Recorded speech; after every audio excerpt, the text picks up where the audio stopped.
Old man Williams was a very rich man. He had houses, cars, lands, hotels, and a big company. But now, he was getting old and weak. One day, as he sat quietly in his room, he looked at a family picture and asked himself, "Who really loves me in this house? Who will stay by my side when I'm sick and helpless?" So, Williams called his trusted lawyer, Mr. John, and his personal doctor, Dr. Maxwell, to his mansion. He sat them down in his study and said in a soft voice, "I want to pretend that I'm very sick. I want to see who in my family truly loves me. Who will care for me if I'm dying?" The lawyer looked surprised but nodded. "That's a wise idea, sir. But please, hide part of your money. I'll open another account for you and move half of your wealth there. That way, if anyone is pretending, they won't find everything." Williams smiled and agreed. The doctor also nodded.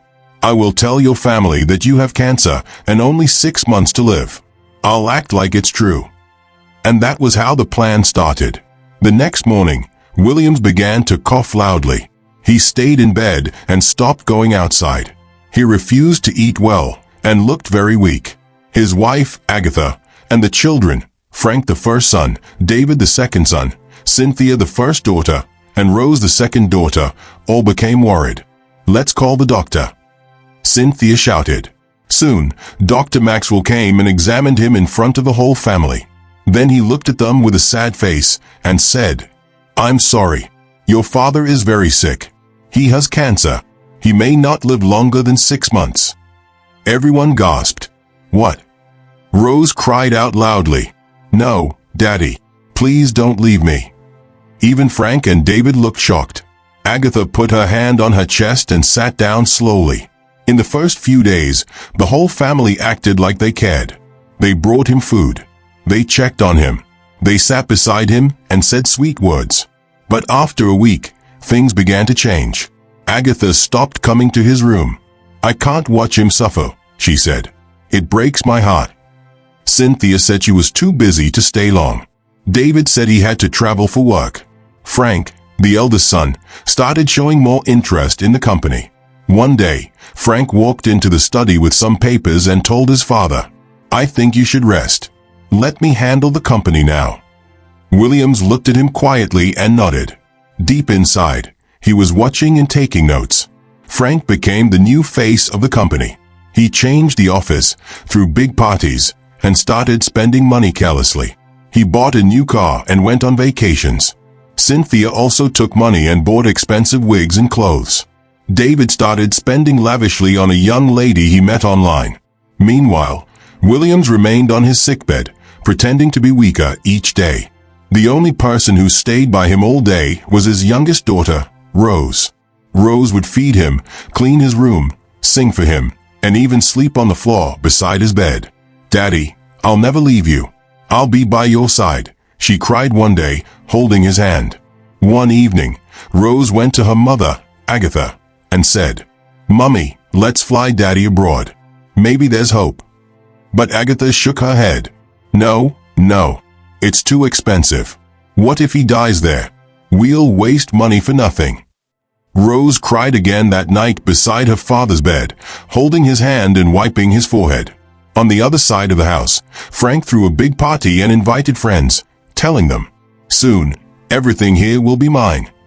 But unknown to him, their father was still watching, still listening, and still pretending. Every morning, Chief Williams' mansion was quiet, too quiet. Upstairs in his big room, the old man lay helpless on his soft bed.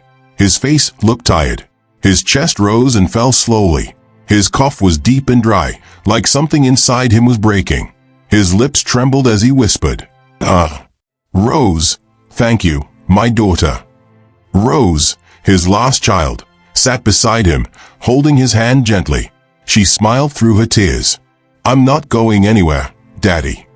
She wiped his sweaty face with a warm towel, helped him sip water, and carefully fed him pap with a small spoon. Sometimes, when he coughed too hard, she would gently rub his chest and cry quietly when he wasn't looking. But what no one knew was that Chief Williams was pretending. He wasn't really dying. He wanted to know who truly loved him and who was only waiting for him to die and take his wealth. One afternoon, when Rose stepped out to rinse the towel, Chief Williams turned to the wall and whispered to himself, "Is this how my life will end? This family I sacrificed everything for. They don't check on me. They don't care if I ate. Not even Agatha, my wife. I gave them my life, my sweat, my name. Now they are counting my days. They can't even ask, 'Daddy, how are you today?'" A tear dropped from his eye as he groaned softly. "Oh God, what did I do wrong?" While the old man lay coughing upstairs, music played loudly downstairs. Frank's, his first son, had turned the guest room into a party zone. He drank wine, laughed with friends, and made loud phone calls like he already owned the whole house. He didn't check on his father, not even once. At the company, one morning, Franks walked into the company office like a boss. He stood before the board members and said proudly, "Good morning. My father is very sick and won't return. From today, I'm in charge." Some workers clapped a little. Others looked uncomfortable. Mr. Dapo, an elderly man who had worked for Chief Williams for 28 years, stood up. "With respect, sir, Chief is still alive. Shouldn't we wait for his words?" Frank slammed the table. "Are you telling me what to do in my father's company?" Miss Linda, another staff member, stood up slowly. "Sir, we only want the company to be safe. Maybe form a team to support you until Chief speaks." Franks turned to the HR manager. "Fire all of them. I don't want to see their faces tomorrow." Within minutes, security men entered and started escorting people out. Mr. Dapo shook his head. "You're sacking me? I served your father like a brother." "I don't care." Franks shouted. "Get out." David, the second son, rushed into the office when he heard what happened. He stormed into the boardroom. "What is wrong with you?" he shouted. "Why are you acting like Dad is already dead?"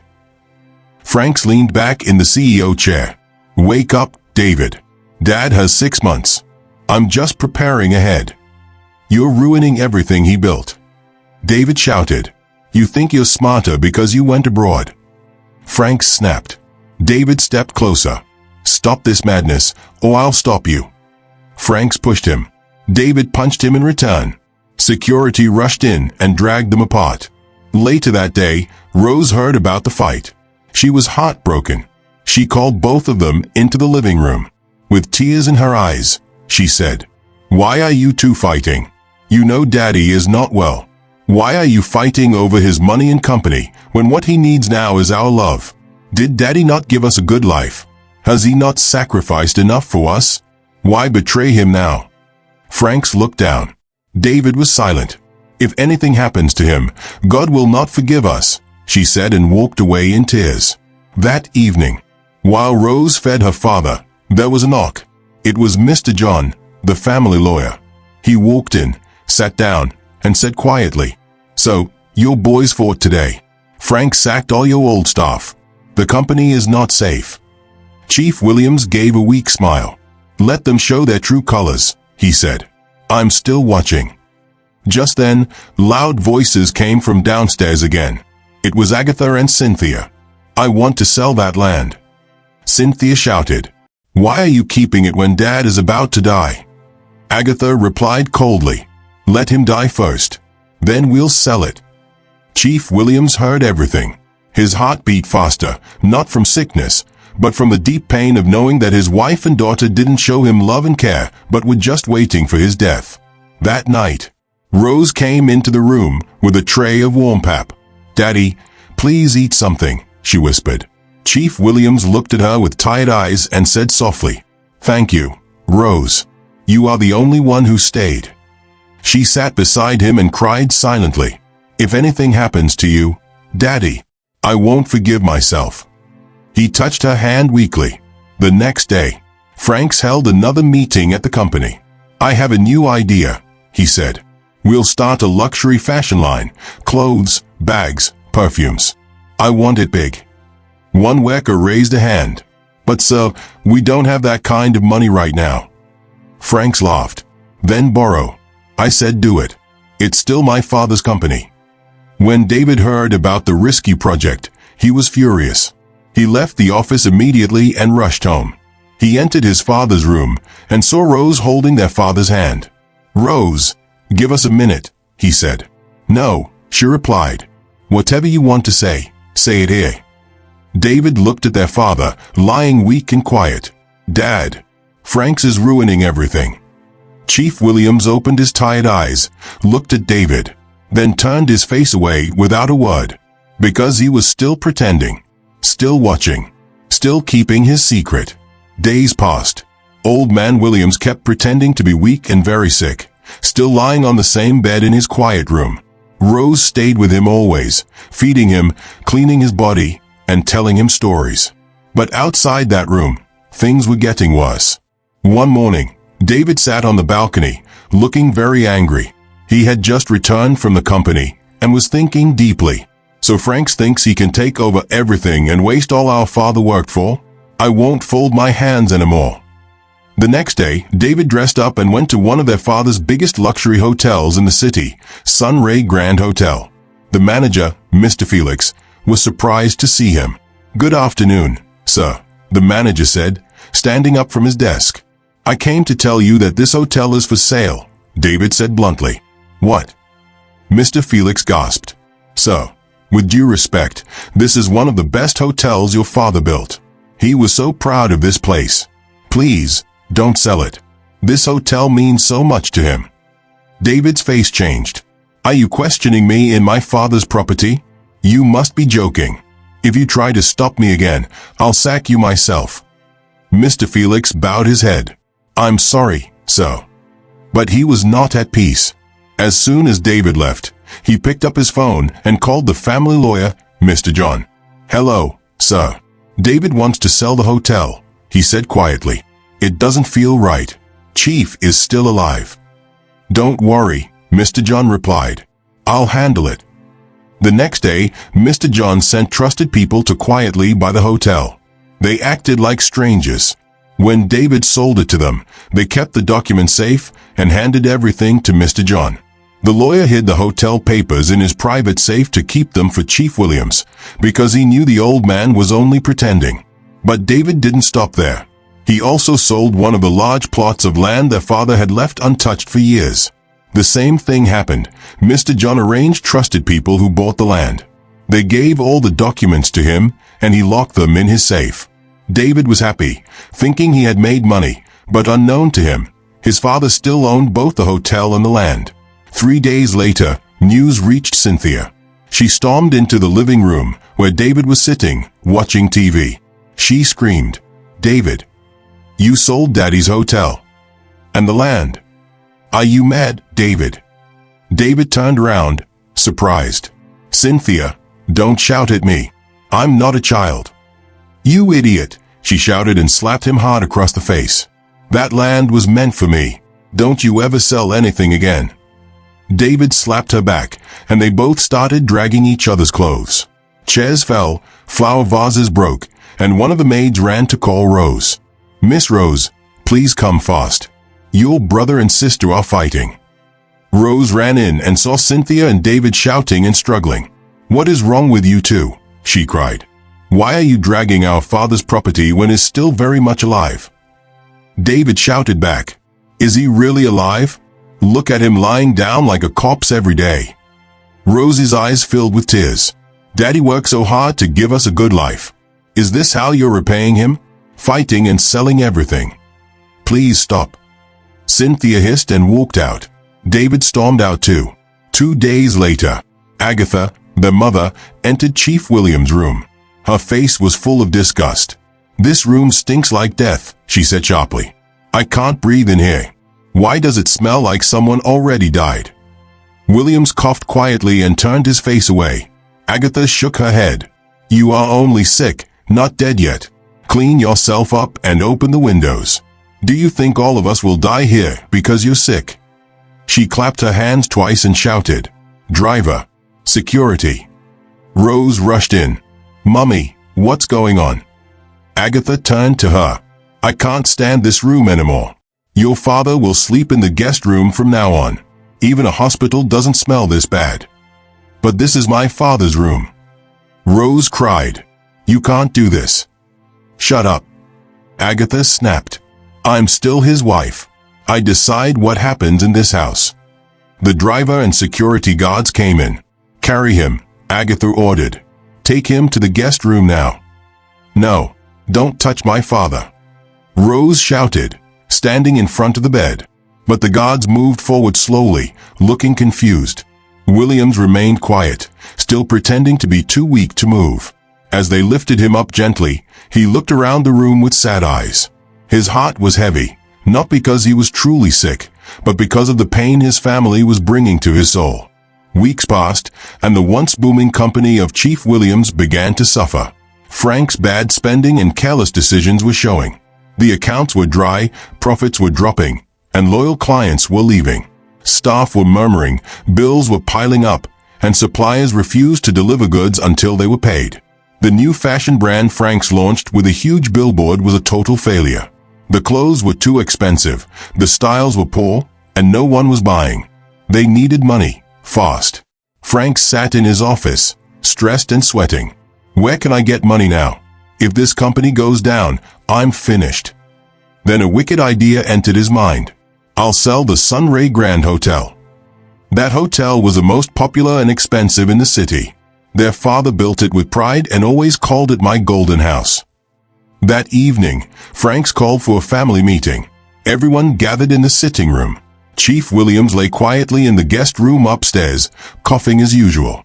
Frank stood in front of the family with a fake serious face. The company is facing serious problems, he began. If we don't act fast, we'll lose everything. So, I've decided we must sell the Sunray Grand Hotel and put the money into the company. But before he could finish, Cynthia jumped up and shouted, Which Sunray Grand Hotel? The one David already sold. The whole room went silent. Franks turned sharply. What did you say? Cynthia folded her arms. You heard me. Ask your younger brother. David stood up slowly. Agatha's eyes widened. David, is it true? You sold the Sunray Grand Hotel. Without telling me, your mother. David looked angry. Mummy, don't shout at me. Did you ask Franks about all the money he wasted in the company? All the parties and the fashion nonsense he started. Franks jumped up and grabbed David's shirt. You thief. You sold Daddy's hotel and kept the money. David pushed him back. Don't touch me. I won't fold my arms and watch you waste all our father's sweat chasing women and throwing money around like water. They both began to fight. Chairs fell, glasses broke, Agatha screamed, and the maids ran out of the house. Cynthia was shouting, You both are mad. You want to kill each other. Rose ran in crying. Why is there no peace in this house? Why? Our father is sick upstairs and you all fighting like animals. She looked at everyone with tears in her eyes. Why are we treating Daddy like he's already dead? Why are we so heartless? Has money blinded all of you? The whole room went quiet, but no one said a word. Later that night, Mr. John the lawyer quietly entered Chief Williams' room. Rose had just finished cleaning him and stepped out to get hot water. Mr. John sat close to the old man and whispered, Sir, I need to tell you something. Williams opened his tired eyes slowly. He gave a tiny nod. It's about David, Mr. John said. He sold the Sunray Grand Hotel and one large land. But I stopped strangers from buying it. I used my people to get the papers and kept everything safe. Williams blinked slowly, his heart heavy but grateful. Thank you, he whispered. Mr. John added, The children are tearing each other apart, sir. It's getting worse. But don't worry. I won't let them destroy everything you worked for. Chief Williams closed his eyes as another weak cough escaped his lips. His mind wandered. Is this what I raised my family for? To fight over things while I'm still breathing? Franks wasn't done yet. He stood in the middle of the living room, holding David's shirt tightly. His face was red with anger. Bring the hotel money, David. We need it for the company. David pulled away. For what? So you can use it to throw another useless party? Or fly some girl to Paris again? I'm not giving you a dime. Franks rushed at him again, but Rose jumped in between them. Stop it, both of you, she shouted. What is wrong with you? Daddy is upstairs, sick and weak, and you're here dragging money like animals. David shook his head, grabbed his car keys, and stormed out of the house. Frank turned to their mother, Agatha, his hands shaking. "Mummy, you heard him. He sold Daddy's hotel and kept the money. What do we do now?" Agatha calmly waved her hand. "Leave him. He's stubborn. If he doesn't want to bring the money, then sell another house or car." Frank turned sharply. "Whose car should I sell? It won't be mine, that's for sure." Agatha didn't blink. "Sell your father's white SUV. Just then, Rose, who had gone to get water for their father, walked in and froze. "Mama, what did you just say?" Agatha turned. "You heard me. Let him sell that car. We need money." "Mama," Rose said, tears rising in her eyes. "That's Daddy's favorite car. And you want him to sell it while he's still alive." Agatha hissed and stood up. "Don't you understand? We need funds to support the company before everything crashes." Rose shook her head. "Then tell Frank to bring back the old workers he sacked. Those people know the roots of the company. They can help rebuild it." Frank scoffed. "Never. They were rude and useless. They were loyal." Rose shouted. "Loyal to Daddy. And if he trusted them, we should too." 2 days later, the mansion gates opened slowly as 3 big cars drove in. It was Chief William's extended family, his younger brother, 2 cousins, and an elder from the village. They all stepped out, carrying fruits and drinks. "We heard Chief is not feeling well," the younger brother said. "We came to see him. It's been too long." Before they could take 5 steps, Agatha came rushing out of the house, her wrapper flying behind her. "What are you people doing here? Who invited you?" The elder man stepped forward calmly. "Madam, we only came to see our brother and pray with him." "Pray? Pray for who? When he was healthy and rich, you didn't come. Now he's sick, you all here like vultures." The cousins looked down, ashamed. "We didn't mean any harm." Agatha clapped her hands loudly. "Go back to your village. There's no space here. We don't need fake family love. Leave this house now before I call security." "But please, can't we at least greet him?" "I said leave this place now," Agatha shouted. One of the guards standing near the gate quickly came forward and opened the gate wider. Without another word, the guests quietly returned to their cars and drove away. From a window upstairs, Rose had watched everything. She wiped her eyes in pain. She turned to her father, who lay silently in bed, but his heart was broken. Even though he didn't move, a single tear rolled down his cheek. That evening, the house was still tense after the drama with the extended family. But things were about to get worse. David stormed into the sitting room, breathing heavily. He had just returned from work and his face showed fire. "Mama," he called out loudly. "Where's Mama?" Agatha came out from the kitchen, holding a glass of orange juice. "Why are you shouting like that?" David pointed angrily. "Why did you give Frank permission to sell one of Daddy's houses and his car?" Agatha rolled her eyes. "David, must you shout every time you speak? I gave the order because we need money to save the company. Or do you want people to laugh at us?" David moved closer. "Mama, with the way Frank is running things, what makes you think the company won't crash again, even if we sell 10 houses?" Agatha frowned. "Don't talk like that. He's your elder brother. Show him some respect." David raised his voice. "Respect? He's not acting like a senior brother. Mama, the problem started when he sacked people who had worked with Daddy for years. The company was doing great. Then he began to sack the old workers and replace them with his useless friends who know nothing about how a company grows. He started acting like the new owner of the company, lavishing money, buying things we don't need, and parading himself as if Daddy is already dead. Now you gave him the order to sell Dad's SUV and house." Agatha shouted back, "But you were told to bring the money from the hotel you sold, and you refused." David threw his hands in the air. "Mama, please don't start. If you keep allowing Frank, he'll sell all of Daddy's properties, one by one, and the company still won't grow." There was silence for a moment. Then David added, "You know what? I think it's time. Call Mr. John, the lawyer. Let him come and read Daddy's will. Let everyone get what belongs to them. That way, no one will touch what doesn't belong to them." Agatha was quiet for a while, then she nodded slowly. Fine. I'll call him first thing tomorrow. The next day, by 10 a.m., the living room was full. Cynthia sat on one side, scrolling through her phone. Frank crossed his legs, smirking. David folded his arms, waiting. Rose sat in a corner, worried and quiet. Then Mother, Agatha, sat in the middle like a queen. The door opened, and Mr. John, the family lawyer, stepped in with a leather folder. "Good morning, everyone," he said calmly. "I was told you asked for the reading of Chief William's will." "Yes," David answered quickly. "We want to know what belongs to each of us before everything is gone." Mr. John cleared his throat and opened the folder. "Unfortunately," he said, looking around the room, "your father has not written any will yet." "What?" Cynthia shouted. Mr. John continued, "Yes. He was planning to do so just before he fell ill. He even booked an appointment with me, but he became too weak before we could meet." Frank stood up angrily. "So you mean there's no will at all?" Mr. John raised a finger. "Even if there was a will, it wouldn't be read while he is still alive. The law is very clear on that." Agatha looked confused. "So what now?" Mr. John looked at all of them one by one and said, "Now, you wait.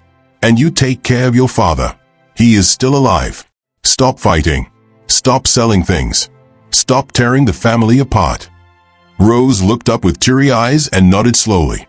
But Frank's just hissed. David rubbed his forehead in frustration. Cynthia rolled her eyes. And upstairs, in the quiet guest room, old man Williams lay on his bed, listening through the small crack in the door that Rose always forgot to close. He heard everything. And as he coughed quietly, a small, sad smile formed on his lips.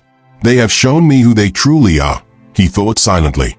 A week after the failed attempt to read the will, the mansion was still filled with tension and silence.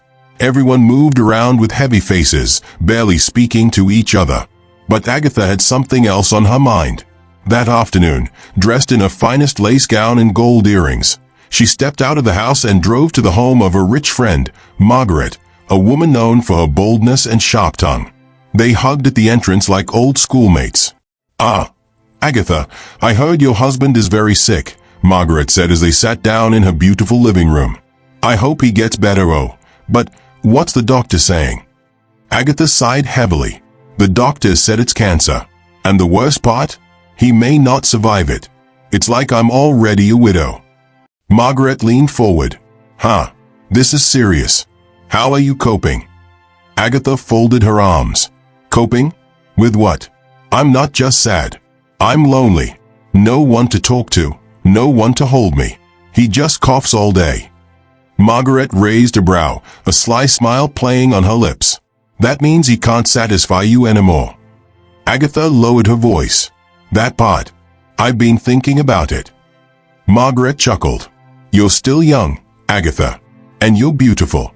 You don't need to suffer because of a sick old man. If I were you, I would find a young man. Someone strong. Someone who can satisfy your need." Agatha's eyes lit up. 2 days later, Agatha met Ben, a handsome, charming man in his early 30s. She met him at a spa she visited often, where he worked as a gym instructor. They exchanged numbers, and soon, they began meeting in hotels around the city. Ben treated her like a queen, always praising her beauty, massaging her feet, and whispering sweet words in her ear. "I don't know how I survived before meeting you," Agatha told him one evening. Ben smiled. "You deserve to be loved, sweet mama." They kissed. From that day, Agatha completely abandoned her sick husband. She stopped entering his room, stopped checking his food, and left everything for Rose to handle. Her days were now filled with laughter, wine, makeup, and hotel visits with Ben. But it didn't end there. Agatha wanted to keep Ben close. So one morning, she shocked the entire family by bringing Ben into the mansion. They were all sitting in the living room when she walked in with him, holding a small leather bag and smiling proudly. "Everyone, meet Mr. Ben," she said, placing a hand on his shoulder. "He is our new personal driver." Cynthia turned sharply. "Mum, I thought we already have a driver." Agatha waved her hand. "Yes, we do. But Ben will be my personal driver. He will take me anywhere I want to go, anytime I want." Frank's raised a brow and looked at Ben from head to toe. David rolled his eyes and whispered, "More like personal toy." But Agatha didn't care. She ordered the housekeeper to give Ben a room in the boys' quarters and told everyone, "He starts today. Any problem?" No one answered. But deep inside, tension grew thicker in the mansion. And somewhere upstairs, Chief Williams lay quietly in his room, unaware that another storm had just entered his home. That night, the air in the mansion was heavy and quiet, but Rose couldn't sleep. She had gone to the kitchen to look for her mother and noticed the main living room light was still on. As she turned back to return to her room, she heard strange whispers and giggles coming from the boys' quarters behind the house. Curious, she walked slowly toward the small building, barefoot, her heart beating fast. The closer she got, the louder the sound became. Suddenly, a soft moan. Her eyes widened. She pushed the door open, and what she saw made her freeze on the spot. There was a mother, Agatha, sitting on Ben's lap, both half-dressed and whispering into each other's ears like teenagers. "Mama!" Agatha jumped up in shock. Ben quickly grabbed his shirt. Rose shouted, her voice shaking with anger and tears, "Mama, what is this? So this is the driver you hired? This is what you've been doing while Daddy lies weak in that room?" Ben stammered, I was just..." "Get out." Rose screamed, "Leave this house now." Ben ran out, not even fully dressed, his slippers flying in different directions. Agatha tried to speak, but Rose cut her off. "You abandoned Daddy, your own husband, for this." Agatha, breathing hard, said, "What do you expect me to do, Rose? I'm lonely. Your father is dying. He doesn't even talk to me anymore." Rose's face was red with tears. "Mama, he's still alive. You left him alone like he doesn't matter. You chose your own pleasure over the man who gave you everything." Agatha pointed a finger. "Don't you ever tell anyone what you saw. Not even your brothers." Rose turned and walked away, shaking, angry, broken. The next morning, Rose sat by her father's bed, watching him sleep, tears running down her cheeks. She whispered to herself, "There's no need to keep him here anymore. No one cares. Maybe, just maybe, something in the village can help." She wiped her tears, packed a few things, and quietly made arrangements with the mansion driver. By evening, she had taken Chief Williams far away, back to the village where he was born. In the village, as soon as Chief Williams arrived, news spread fast. "Chief is sick. Chief is back home." His extended family, uncles, cousins, elders, and even villagers, came out to welcome him. Some brought fruits, some brought palm wine, others brought old herbs. They sat around in the compound, shaking their heads sadly. This man was so kind to us. He gave me money to open my farm. He built the community school." They began to contribute money, food, and advice. One elderly woman said, "There is one herbalist, a strong one. His medicine is even more powerful than hospital drugs. We will call him." "Let's try," another added. "We must not lose Chief like this." Rose watched, touched, and surprised. So many people love my father, and yet his own household turned their backs on him, she thought. The next day, the herbalist arrived. A tall, dark man with white chalk on his face and a long bag of roots and bottles. He entered the small room where Chief Williams lay. He looked at the old man quietly, then turned to Rose. "Let me speak with him alone." Rose nodded and stepped out. The herbalist sat beside Chief Williams and leaned close. "I see you have strength in your eyes," he said slowly. "You're not as weak as they told me." Chief Williams sighed. "Because I'm not sick." The herbalist sat up sharply. "What?" "I don't have cancer," Chief Williams said, his voice low but firm. "It was all a plan, a test." The herbalist blinked. "A test?" Chief Williams nodded. "To know who truly loves me, who will stand by me if I am helpless. Only my lawyer and doctor know. I kept it for my children, my wife, and everyone else. I needed to see their hearts." The herbalist looked deeply into the old man's eyes, then slowly smiled. You are wise, Chief. Very wise. You wanted to see beyond the surface." Chief Williams closed his eyes slowly. Now I know. The herbalist sat still for a moment, looking at Chief Williams with great respect. Chief, he said quietly, you are not just a rich man, you are a man of deep wisdom. Many people fear death, but you used it as a mirror to see true hearts. Chief Williams gave a tired nod. Thank you, my friend. But what I have seen has broken me. The herbalist placed a warm hand on his shoulder. You are not alone. You still have one child who truly loves you, your daughter Rose. She's the light in your darkness. Hold on to her. Outside the room, Rose paced the courtyard, watching the herbalist's bags, her heart pounding. Please let him have good news, she whispered. The herbalist finally stepped out. She rushed to him. How is he? Is he okay? The man gave a gentle smile. Your father is stronger than you think. Rose's eyes lit up. You mean the herbs are already working? The herbalist chuckled softly and patted her shoulder. Just keep doing what you're doing. Your love is already healing him. Rose was confused, but she nodded anyway. Thank you. Back in the city mansion, Frank roamed the house like a roaring lion, checking documents and shaking his head. The company is dying, he muttered. No money is coming in. Investors are pulling out. He barged into the sitting room where Agatha and Cynthia were watching TV. Mama, Cynthia, if we don't act fast, the company will shut down completely. Agatha shouted. Act fast again? Frank, we are not selling anything. You can close down that fashion brand you opened. Cynthia rolled her eyes. Why don't you sell your car this time? Frank glared at her. Don't be stupid. David walked in from outside, overhearing them. He laughed bitterly. We are not selling anything. Maybe sell that house of yours. Frank jumped up. At least I'm trying to save the company, not sitting around like you. David pointed at him. Save the company? You're the one who ruined it. From the moment you took over, all you've done is waste money and show off. Keep talking. Frank barked. You're just jealous because I'm the first son. Jealous. David shouted. You're mad. They rushed at each other again. Cynthia screamed. Stop it, you fools. You'll bring down the roof. Agatha just stood up slowly and walked out. She was tired of all the shouting, but she didn't know the storm was just beginning.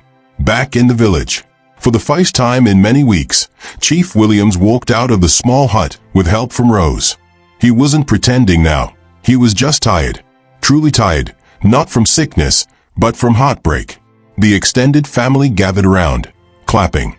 Chief is getting better. Thank God. We will continue to pray. An elder pulled Rose aside and said, My daughter, your father's spirit is strong. Take care of him, and he will live long. Rose smiled, though her eyes were wet. Thank you, sir. That night, Chief William sat under the stars on a wooden chair, covered in a thick wrapper. He looked around at the quiet compound, the smell of firewood, the soft sounds of crickets, and peace.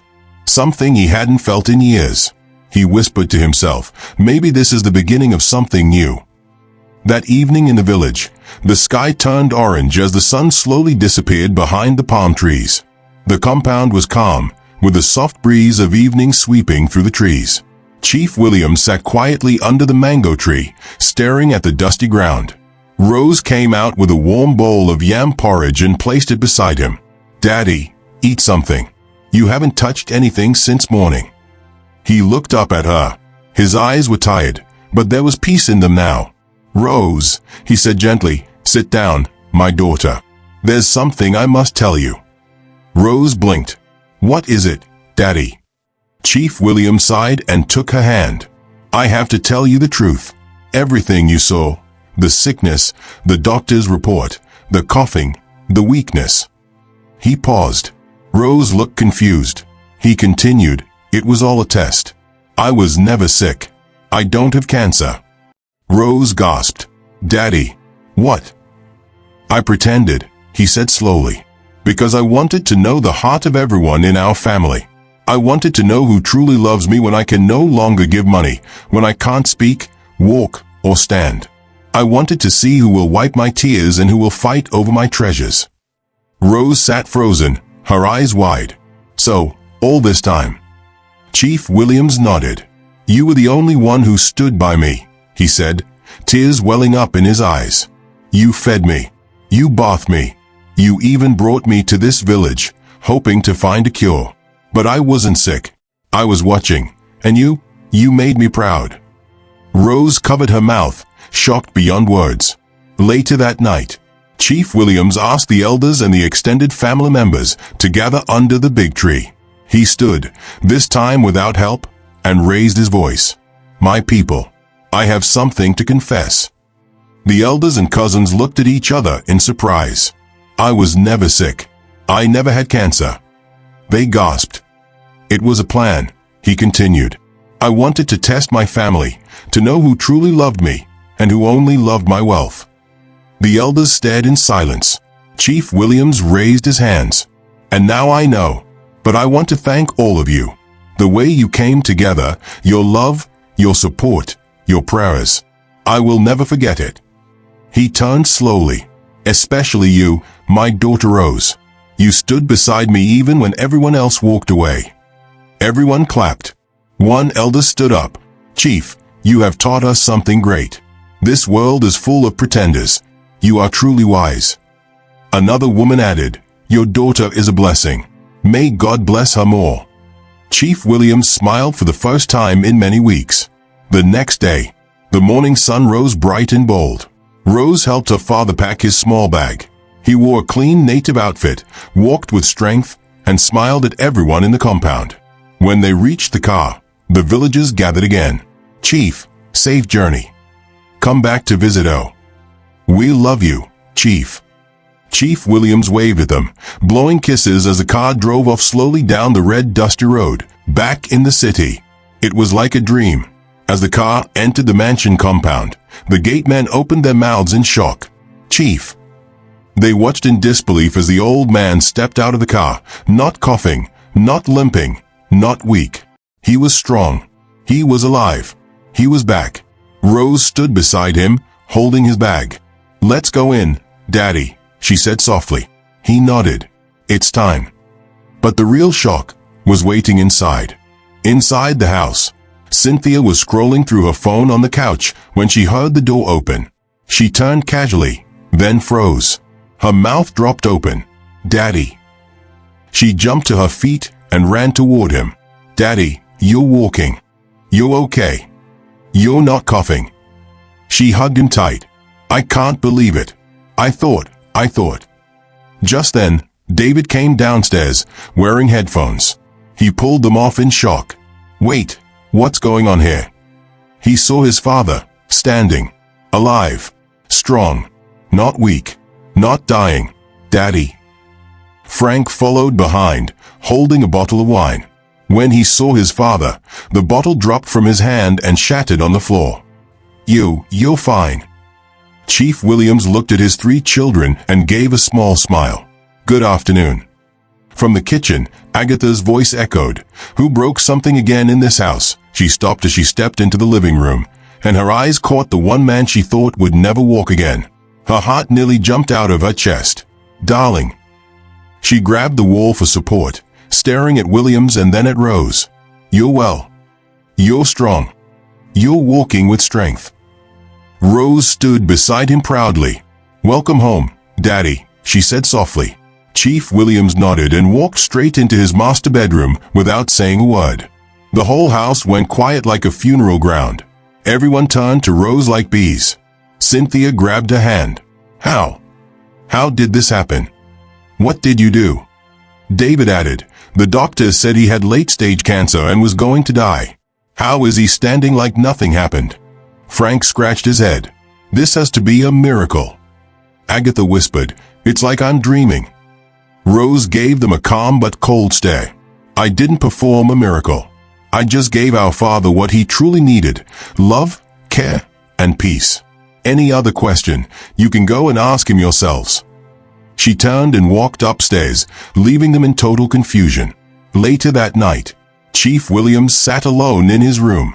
He opened a drawer beside his bed and brought out something surprising, a small black device. It was a CCTV camera. He opened a secret box under his bed and brought out 2 more. One by one, he connected them to a screen. And there it was. Footage. Clear recordings of everything that happened in the room while he pretended to be sick. Everything. All of it. Recorded. He took a deep breath. Then he picked up his phone and dialed. "Hello, Mr. John. Come to the house tomorrow morning. We need to speak. Bring all the documents I gave you. It's time."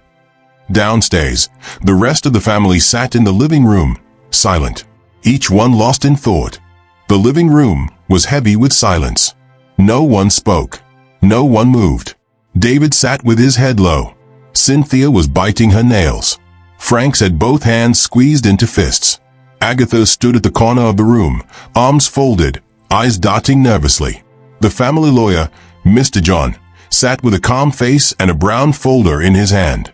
Then, Chief Williams entered. Strong, steady, bold. He walked to the center of the room and stood like the lion he had always been. "I've already explained everything to Mr. John," he began. "Now it's time I tell all of you the truth." They all looked up, eyes wide, breaths held. "I never had cancer," he said clearly. "I was never sick. It was all a test of love, a test of loyalty, a test to know the hearts of my wife and children." He paused and looked at each of them slowly. "And you showed me who you truly are." His voice shook slightly. "Only one person stood with me. One person, from beginning to end, cared for me like a true child. That person is Rose." He turned sharply to Franks, David, and Cynthia. "I gave you all quality education. I gave you a luxurious life, cars, travel, a company, name it. And yet, the moment you thought I was dying, you didn't wait. You started sharing my properties like I was already in a coffin." He stepped closer to Franks. "You, Franks. My company was strong, doing great. What did you do? You sacked the loyal workers who built the company with me. Men and women who sacrificed for years. You removed them like trash and brought in your friends. You threw parties with company funds. You ruined what I spent 40 years building. You sold my house and my SUV. You ruined everything I built with sweat." Franks covered his face in shame. Chief turned to David. "And you had the heart to sell one of my biggest luxury hotels and one of my most treasured lands. You sold them like toys. Why? Because you didn't suffer to build them. Thank God for the kind of lawyer I have. He bought them back in secret just to protect my legacy." David dropped to his knees, weeping. "Daddy, please forgive me." "David," Chief continued coldly, "that hotel and land were meant to be your inheritance. You have sold them with your own hands. You have the money now. Good. Use it. Go and find yourself a job elsewhere, because you will never step into my company again." He turned slowly to Franks. "You too, Franks. The company money you lavished, the house and car you sold, that was your inheritance. It's gone now. You have nothing left with me. Leave my company. Find your own way and go look for another job." Tears fell from Frank's eyes. "Daddy, please." Chief raised his hand. "Enough." He turned to Cynthia. "You wanted to sell my land too. The only reason you didn't succeed was because you didn't have the documents. From today, you get nothing from me until you earn it. If you want to prove yourself, do it with action, not words. Only then will I forgive you and give you part of your inheritance." Cynthia fell to her knees, crying. Chief then turned slowly to his wife. "And you, Agatha, after everything I did for you, the comfort, love, and loyalty, you had the mind to bring a small boy, a stranger, into my house and sleep with him while I lay pretending on my sickbed." Agatha tried to speak. "Darling, please." "I am not your darling," he snapped. "You have 24 hours to leave my house. Pack your things and go. I no longer owe you anything." Agatha dropped to the floor, wailing. "Please. I beg you, forgive me." But Chief turned to Mr. John. "Call the security. Make sure she leaves peacefully but permanently." Then, Chief William smiled and held Rose's hand. "Mr. John, this is why I asked you to come today. All of my remaining properties, my estates, Houses, businesses, everything I have left now belongs to Rose." The children gasped. Cynthia froze in shock. Franks gripped the edge of the couch to steady himself. David cried silently. Chief continued, "Rose is the only one who showed me love, who believed in me, who carried me like a baby when I was acting helpless. And for that, she is now the sole inheritor of my wealth." He turned to Mr. John again. "Effective immediately, Rose is the new CEO of my company. Call all the workers, especially those loyal men and women Frank sacked. Tell them to return. Their places are waiting for them." Mr. John smiled. "Already in progress, sir." 1 year later, the company had risen again, stronger than ever. Under Rose's leadership, the business doubled its profits. New branches opened. Awards poured in. The old loyal workers returned and worked with joy, calling her Madam Rose the Wise. Chief Williams sat in his office, proud and peaceful, watching as his daughter held board meetings with confidence and wisdom. David and Franks found jobs elsewhere and tried to rebuild their lives. Cynthia kept trying to prove to her father that she had changed. Agatha, no one heard from her again. But Rose? She stood tall, respected, honored, and loved. Because when the test came, she passed with flying colors. The end. Thanks for watching. If you enjoyed this story, please share your thoughts in the comment section and tell us where you're watching from. Don't forget to like, share, and subscribe. And turn on the notification bell so you'll know when we upload our next story.